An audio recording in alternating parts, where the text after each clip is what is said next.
What makes a business scalable? Why do some franchises become household names? We sit down with two of the country's most respected franchise experts, Armando and Erlinda Bartolome, the minds behind the expansion strategies of some of the Philippines' biggest homegrown brands. Expanding is really using your heart to grow your business, to expand your business. Ano ba yung ma-offer mo sa community that people would want to be part of? I always call it a business for yourself but not by yourself. Yun ang real definition ng franchising. We are now open for business.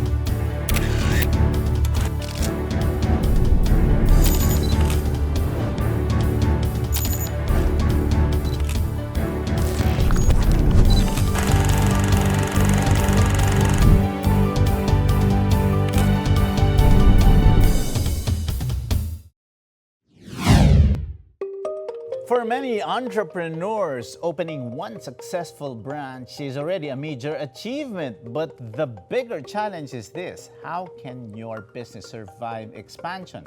Can your systems be duplicated, and can your brand grow beyond the founder? In this episode, we explore the real science behind franchising and business replication.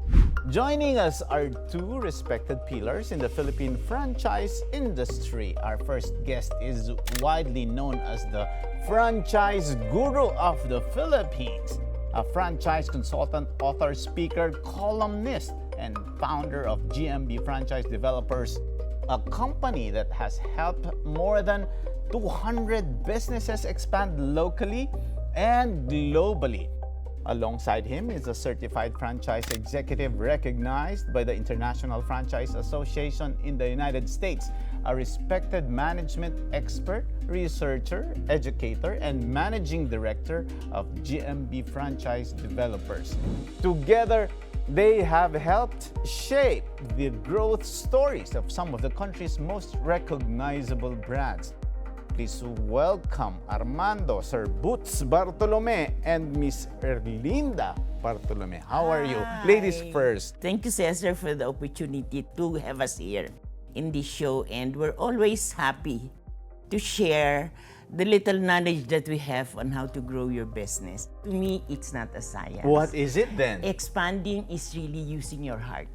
Okay. It's really using your heart to grow your business, to expand your business, particularly if you're going to use the franchising route.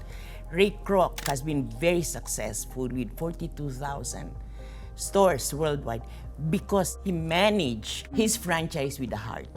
That's a very good insight. And we'll go into that. Why it's not a science, but it's really, coming from the heart. Sir Boots, natuloy din tayo. Kumusta kayo? Natuloy din. Yes, thank you very much, Cesar. And it's really a pleasure to be here with Open for Business, to share our insights, especially for building communities and helping establish best relationship practices. You are recognized as the franchise guru, and people think that franchising is very relevant, especially if you don't have a system, you are just starting your business. We are now in the digital era, in the AI era, where everything is readily available. How relevant is the franchising business model in today's digital-first economy? Very relevant because a lot of people are looking for establishing their own business.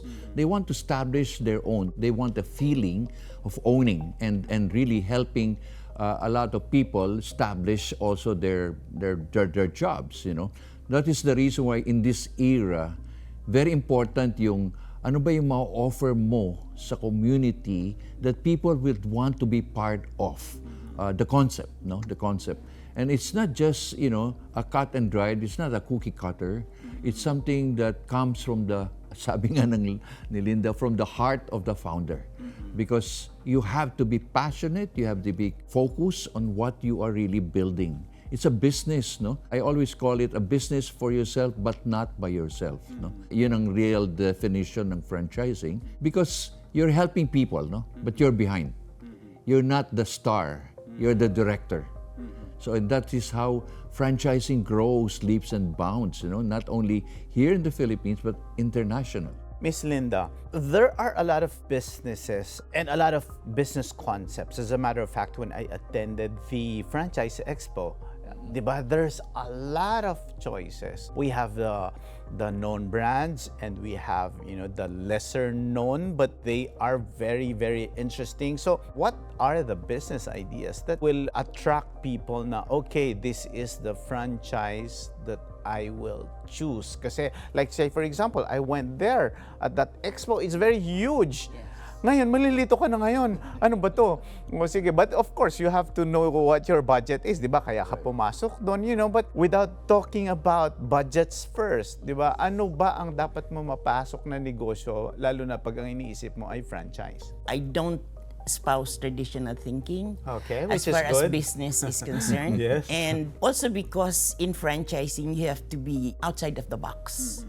You have to take the few steps backwards. Okay, now your question of, sa dami-dami ng options for franchising, I'll have to go back to the point of, anong gusto mo? This is what we tell applicants, okay? Go around an expo, feel your heart.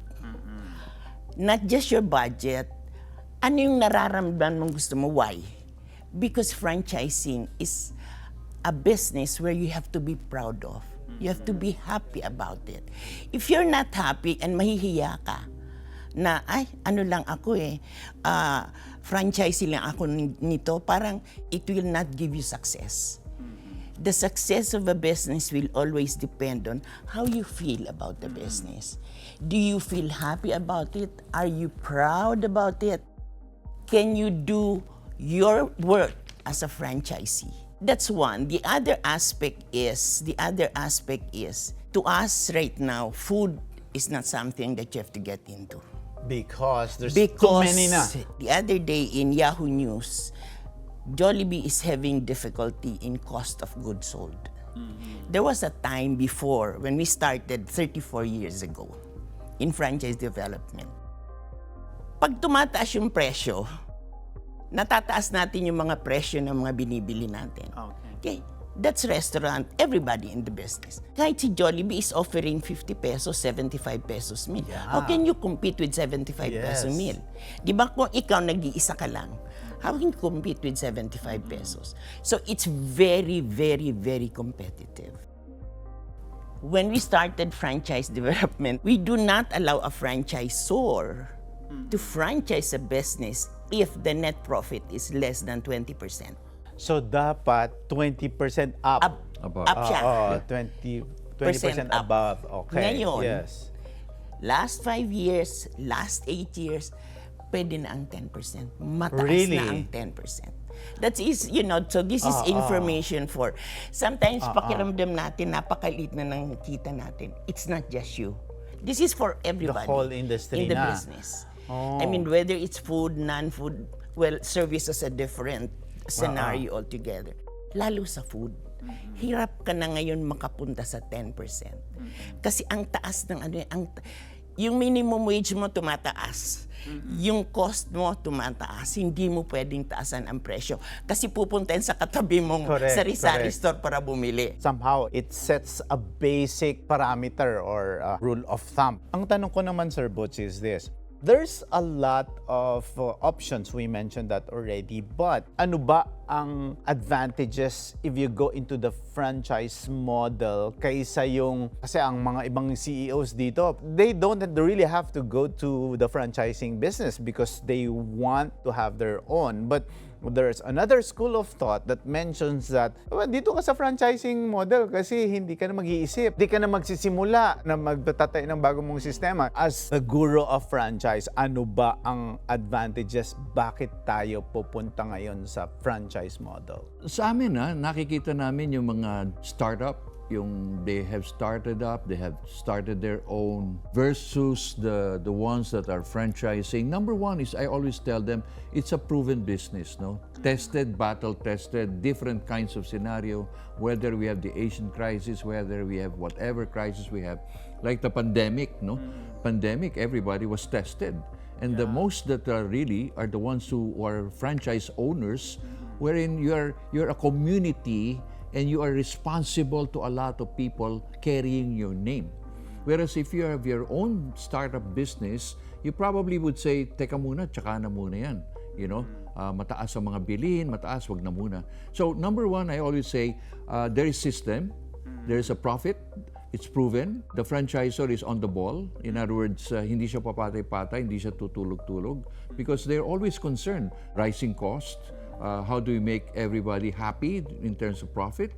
How do you become innovative in terms of product innovation? How do you train people, especially hiring people? No? And also, how do you make the market know our brand? So you're talking only not just one, but a whole set of people running under that function of that brand. Kaya sa akin, at the end of the day, it's still the brand Because people will always go, ano ba yung brand na yan? Okay, so ayoko niyan kasi hindi ko kilala yan. Ito, kilala ko ito kasi I've seen them, I've seen different businesses, different branches, no? Kaya nga pag sinasabi ko, piliin mo yung gusto mo, piliin mo yung type mo talaga, at investigate before investing. Yan ang very, very common na sinasabi ko parate. Bago ka pumasok sa franchise na yan, huwag yung, ay, dahil yung aking kapitbahay, meron gagayahin ko rin yun. Hindi pwede. Kasi kung hindi naman tugma sa gusto mo, you're just forcing yourself. You're just buying a job rather than a business. So yun ang parating sinasabi sa iba. Kaya nga, in the end, I always tell, okay, you have a startup business, probably you might be having questions from people, kayo ba ay nagpa-franchise? Yan ang common question na parating, sir, nakukulitan kami. Parating tinatanong kami, why nga ba? Kasi other people see there's a profit, there's a potential for your business to grow. So hindi lang yung, ayoko mag-franchise. So iba nga talagang outright sinasabi, hindi ako mag-franchise, ayaw namin. And in the end, later on, they'll say, oh nga, no, tama. Sa dami ng nagtatanong, kasi hindi naman nila kaya maglagay ng branches Luzon, Visayas, and Mindanao. Imagine that. If I'm just here in Quezon City, where is my brand? Hanggang dun lang. Or probably some sulok ng Quezon City. But if I have different branches, at saka ito pa, Cesar, the brand name is valuable. It is, sabi nga ng ni Director Ruel Barba, ng yung former, di ba, IPO Phil. Sabi niya, alam mo, pag hindi nyo na-register ang pangalan ninyo, ay nawawalan kayo ng investment. So sabi ko, bakit po? Kasi the more people, yung value ng pangalan ng brand ay tumataas na tumataas. Meron nga diyang isa na, isang manok, no? Na dati nagsimula ng 2,000 to invest. Nung nabili yan, ay 2 billion na yung pangalan. Sabi ko, wow, pangalan pa lang. Sabi niya, yan ang value. Intangible asset. Let's go back to your heart, Miss Linda. You know, what you said is really something that's attached to a lot of startups also, lalo na yung mga nagsisimula pa lang, di ba? Minsan ngayon napapansin namin kahit mga estudyante, gusto na magnegosyo, di ba? Correct, that's right. Can we say that with the franchising model, andun pa rin ba yung identity mo, puso mo, kung if you will get into the franchising business model? Kasi somehow, you will co-own an existing brand. Unless, like, I have some friends who have their own businesses, pero sila ngayon ang tatanong, if a franchise ba natin to? But on the standpoint of someone, di ba, who will have to go into business. Kung ikaw nagbabalak ka, parang gano'n, hindi ka ba mawawalan ng sarili mong identity when you go there? O nasaan yung puso mo doon? In franchising, you will never own the brand. The franchisee will never own the brand, will never own the business system. Proprietary yun sa franchisor, okay? That's clear. At the end of the day, if I am a franchisee, so I'll say, what will I get out of it? I will not own the brand. I will not own the business system.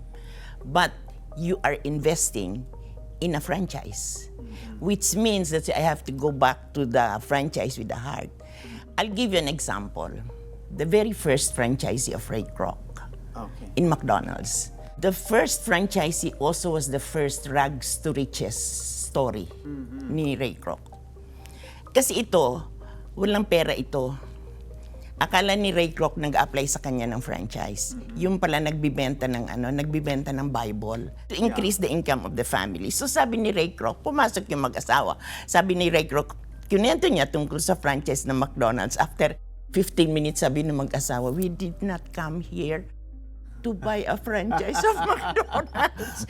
We came here to sell you Bibles. Bibles. Sabi ni Ray Kroc, Bibles, why? Nagkwentuhan na siya. At the end of the day, naramdaman ni Ray Kroc that this couple can do something good for McDonald's because of the commitment that they have. So sabi niya, sige, you don't have money, I'll work with the bank to give you the loan. Bayaran nyo na lang muna, I think over 3 years yung franchise fee ng McDonald's. Natuwa yung mag-asawa. You know what they did? They got a house behind McDonald's. Wow. They transferred, sabi ni Ray Kroc, why are you transferring behind McDonald's? No, we want to watch over. Babantayan talaga namin yung McDonald's namin ng 24 hours. What happened? Rags to riches. Very first successful franchise. Talo niya lahat ng company stores ni Ray Kroc. Wow. That's how it is. You are not an owner of the trademark, but you are given the right to use the system. We have one client before who has a franchisee that has 35 stores. 35 stores. Dating seaman, ha? So, nung tinatanungan namin, ano ba yan, 35 stores? Ma'am, naghahanap pa ako ng tindahan, ha? 35 stores? Okay lang ba sa iyo na franchisee ka? Oo, ma'am, okay lang po ako na franchisee ako. In fact, the wife is there, the mother is managing, the father is also managing. It's a family business. It's a family business. And it's supported by a system. Now, Sir Butz, I've read a lot of insights and stories about you as well. And you are really part of a movement that has brought Filipino brands in the international market. Can you also tell us the gist of the story of bringing Filipino brands in the global market? Alam mo, it's something na naging aming adventure nung dinala namin when we started dealing with Beyond the Shores. People were, para bang sabi nila, dadali niyo yan? Pilipino kayo eh. Sabi ko, yes, it's time that our Filipino brands establish their flag. Okay? Hindi lang naman ho pang Pilipinas, pang global pa ho tayo. So, hindi nila maintindihan kasi ang sabi nila, yung product na yan na siniserve ninyo ay dime a dozen. In other words, basket by basket ang ino-offer dyan. So sabi namin, ito po ay isang concept, tignan niyo po ito. So isang challenge yan sa amin na maniwala sana yung mga kapwa Filipino sa ating brand. So ang ginawa namin, nilipat namin sa mainstream. Dun sa, like for example, the US, American stream. And doon namin tinesting, and true enough, this brand has about 50 stores in 12 states, no? And 1,500 globally. So, sabi nga ng mga foreigners, wow, saan galing itong system na ito? This is a Philippine brand. But the product is mostly based in America. And that's where it comes from. Para bang, it's now time na, yun ang isang sinasabi namin na, pag kayo ay gusto nyo maging global, make sure you think global, not think parochial. Think global kasi yung baby na yan, lalaki. Yan ang parati namin sinasabi na mindset is so important sa may-ari. Babalik pa rin sa mga may-ari. Again, how do you look at your brand? Paano mo siya tinitingnan? Kasi from our experience, may mga entrepreneurs na whatever we do, whatever push we do, talagang hindi hanggang dito lang ako. Maliit yung tingin nila sa brand, okay? Nila. Kahit negosyo na nila.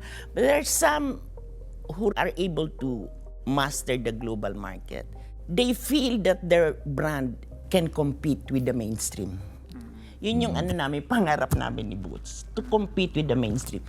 A lot of our Filipino concepts go to the US, particularly, pero nasa Filipino community.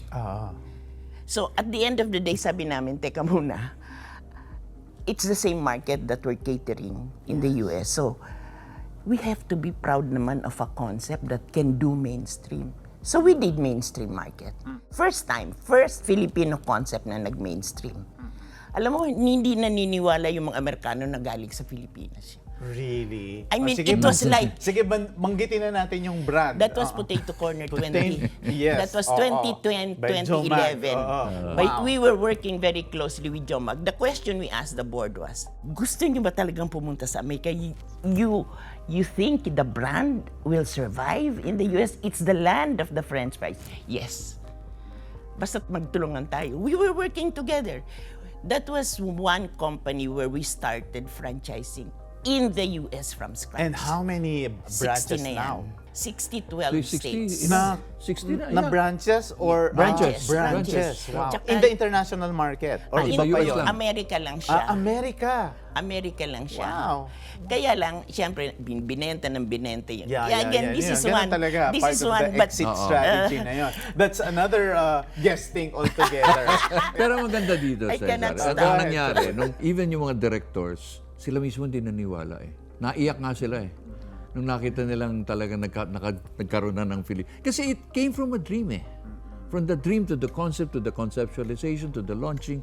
So sila mismo, hindi lang mga piniwala. Ang mga bumibili ngayon ay mga Amerikano.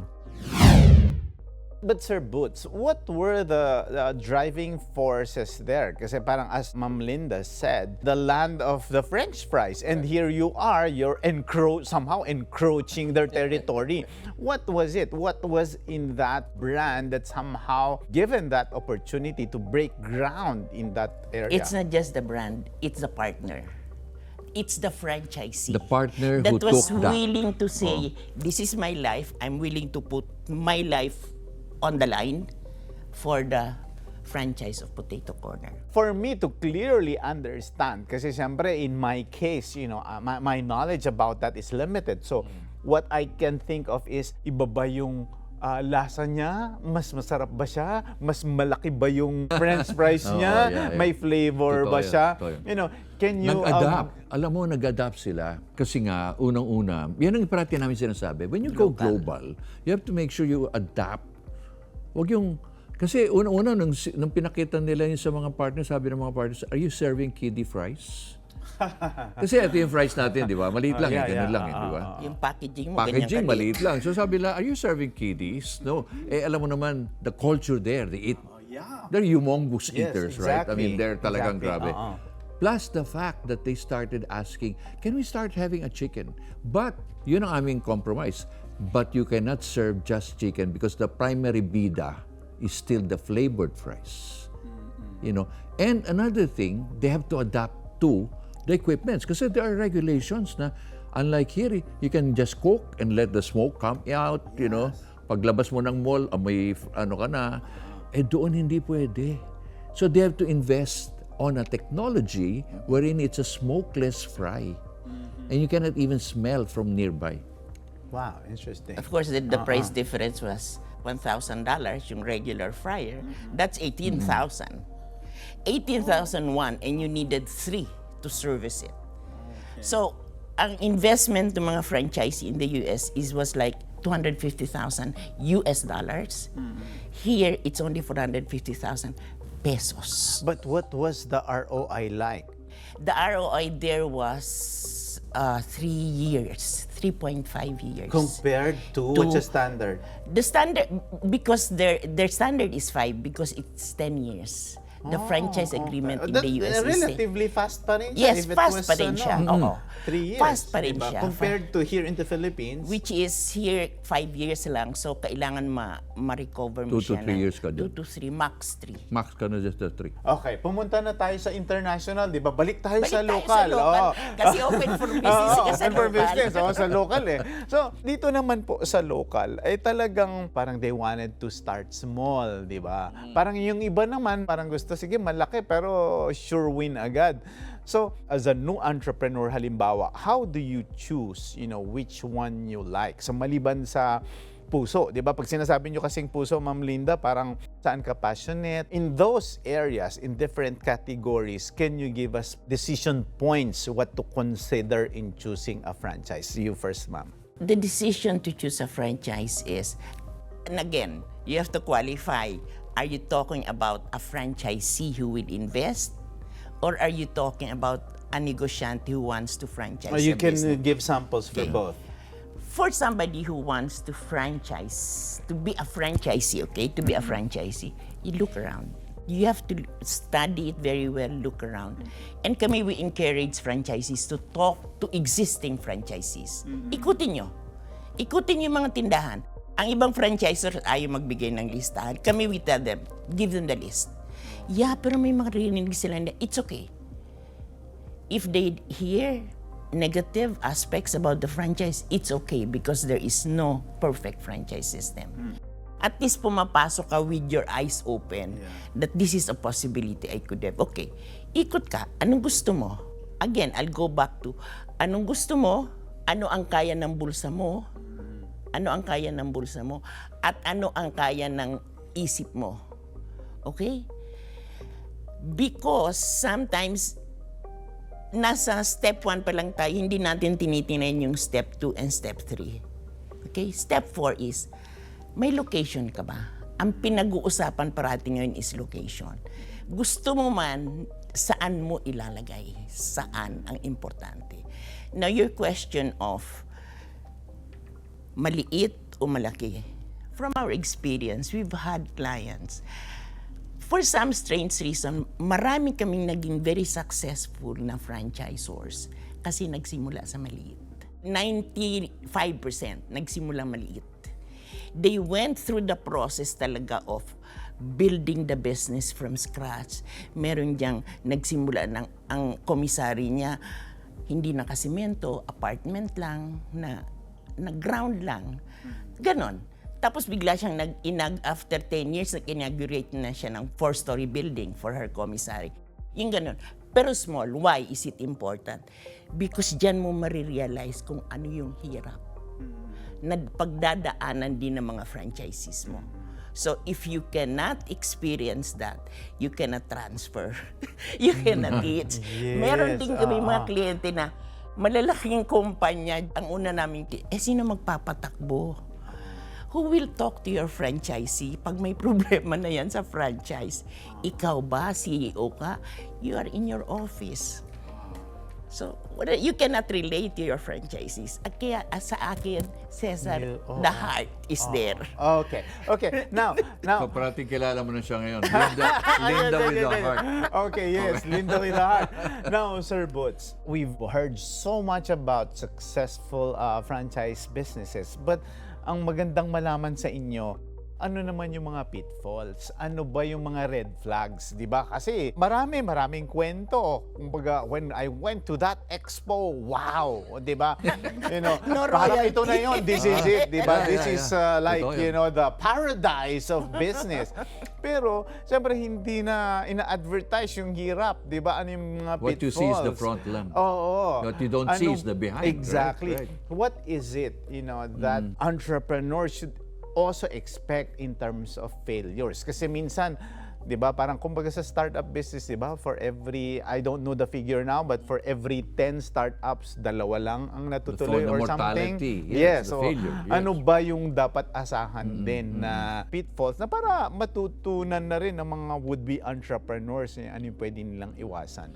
Yung franchisors naman, yun ang parati namin sinasabi, there's no shortcut to success. Okay, yung parating pagdadaanan muna natin, yung konsepto. Okay, yung konsepto ba, believe ka? Ano ba yung sinasabi ng iba? Na-test mo na ba sa ibang market? Sino ba merkado mo? Merkado mo ba ay general mass? Or is it the upper B, upper C, or what? Sino yun? At saka saan location? Kasi hindi naman pwede kahit saang location sa Pilipinas, ilagay mo yung concept mo, kasi may mga areas na hindi pwede yun. No, may mga cultural differences. No, that's one. Number 2, they want it quick and fast. In other words, meron kami mga kausap na pwede ba by 2 months pwede nyo nang tapusin yung franchise. Sabi ko, hindi pwede ho kasi unang-una yung figures ninyo, yung profitability nyo, maraming butas. Hindi nyo alam kung ano yung investment. Hindi nyo alam kung ano yung mga cost of sales.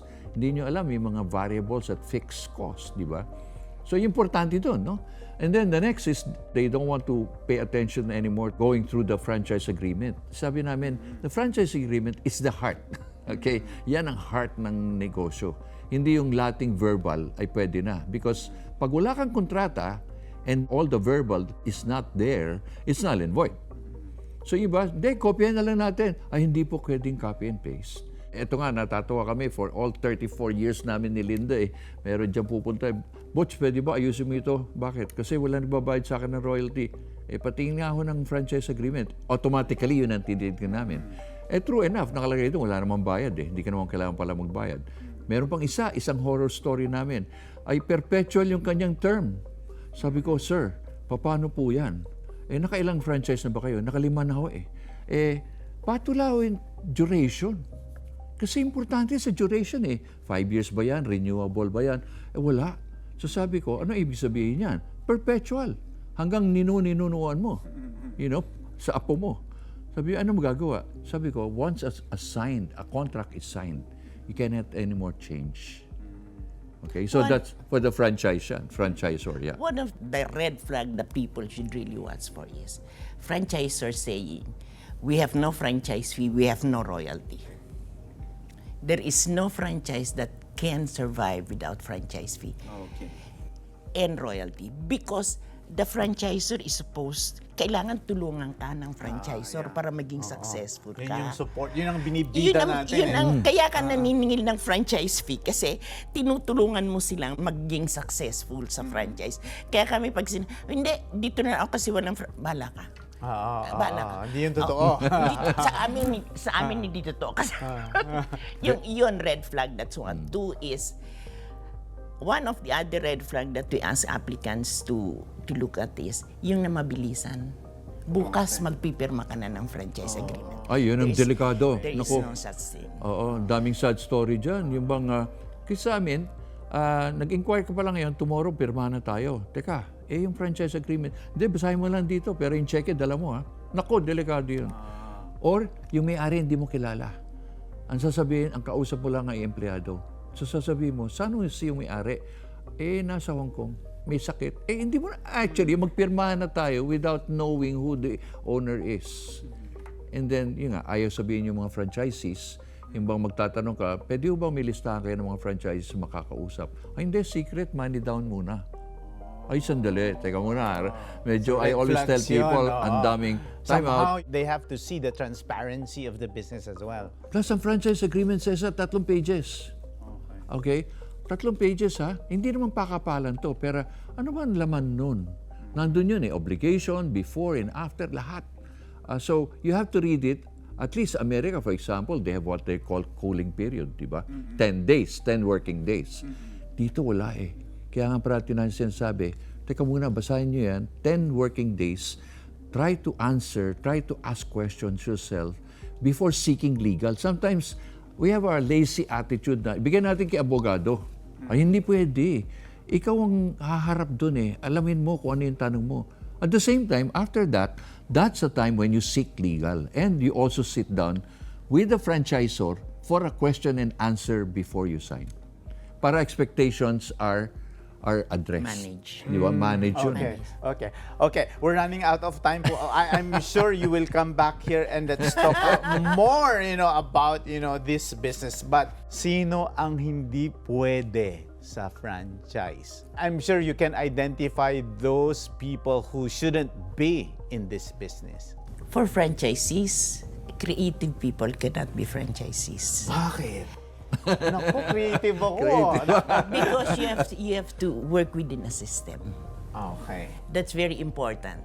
Kasi may mga taong ayaw talaga. That's a good learning, ha? Okay, go ahead. May mga tao talagang ayaw sumunod. That's a reality. Personality yun. Kasi it's a system, di It's ba? a system. It's a system. It's manualized. It's Yes, operationalized. Nakadekahon ka eh. Dekahon O, yan. yan eh. At saka ang problemang malaki, that's the challenge of franchising. May-ari ako ng negosyo. Pero hindi ako pwedeng gumawa ng desisyon sa negosyo ko. Kasi may sinusundan kang sistema. I see. Okay. If you are a creative, if you are an artist, Franchising No. is not for you. the other one is if you want to be a franchisee, kailangan you will be committed to put hands-on management. Sabihin ng iba, hindi, franchise naman yan, kaya na yung tumakbo, successful yan. Hindi. Remote control. That's not true. You have to be there to manage. Kaya naging successful yung franchisors. Kasi pinapatakbo nila yung mga stores nila. Sarili nila. Hands-on. So, kailangan naka-transfer yun sa franchisee. For franchisors naman, who cannot be franchisors? People that cannot trust. Meron kaming inindian siguro mga 3-4 na entrepreneurs. Sabi namin, di talaga pwede maging franchisee. Bakit? 30 years na sa'yo yung kasama mong empleyadong yan. Hanggang ngayon, ikaw pa rin nagpipirma ng PO, ng delivery receipt. Pinapabilang niya yung staple wire sa harap niya. Why? Because you cannot trust. Sabi namin, if you cannot trust your employees na nakikita mo, how can you trust a franchise who is in Timbuktu? Oh. Wow. More than 3 decades, you have been educating, a lot of people. You have been offering services and a lot of knowledge to a lot of people. And you have helped businessmen who were successful in the Philippines and also globally. Ano pa po ba yung maasahan namin sa inyo? And how do you plan to continue this advocacy? Actually, sa akin, it's not because I want to have a business. It's something that I want to establish a legacy. Legacy na mga tao ay mag-iisip ng responsibility. No? Alam mo, pag ninegosyo ay responsible ka sa mga tao, responsible ka sa mga empleyado, responsible ka sa pagpapalago ng iyong negosyo. No? And I always say, franchising is a way to build credibility. No? And that's the reason for the last 34 years we're passionate and we're like day one, no, ni Linda. And again, work with your family, establish, have your family. Linda and I have been married for 48 years and we're now doing this business for 36 years. So we enjoy it. Of course, do we fight? Yes, we argue a lot. But at the end of the day, we always ask, ano ba, bakit ba tayo nagninegosyo? What is our why? Okay? Do we want to help nano-entrepreneurs to build up their brand? Convince them. And when we were starting, we were like, out in the desert proclaiming and say, come on, bring up your business. And now, people are saying we're so happy because of the many franchise businesses there are. But again, people who want to get a franchise, please investigate first before investing. And again, always choose people who believe in your concept. Not for profit, no? Hindi profit. People will ride with you all the way in that journey. And if people want to learn more about your heart, Miss Linda, where can they find you? We have a Facebook, actually, GMB Franchise Developers. Yeah. We have a Facebook. We're running a series on franchises with the heart. And we are going to run another series, Knowing the Franchise Beyond the Figures.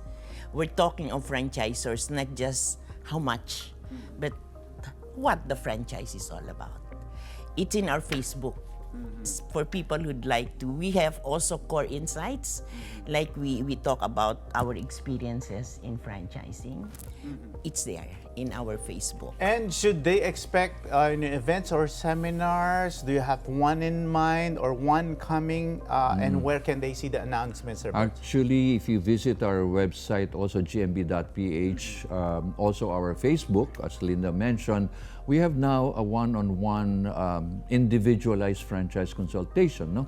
I mean, they'll feel free to call us. They'll feel free to have either via Zoom or via face-to-face. We always want to say, if you have something in your heart that you want to get out and really may negosyo kang naiisip, we are at your beck and call. Maraming salamat sa inyo. Maraming salamat, Ma'am Erlinda. Thank you. And Sir Boots, maraming salamat sa isang oras na pagsama sa amin upang tunghayan ng isang makabuluhang usapan ukol sa negosyo. Dito lang sa Open for Business hanggang sa susunod na linggo. Samahan nyo kaming muli sa Open for Business. Catch us too on Facebook and YouTube. Like and subscribe on our social media page at Net25 TV. We will bring you more insights from industry experts, thought leaders, CEOs, and featured SMEs. Together, let us help encourage business development in the Philippines, sharpen your business acumen, feel the pulse, and set the trend for as long as you're informed and open for business. Ito po si Cesar Vallejos. Marami pong salamat.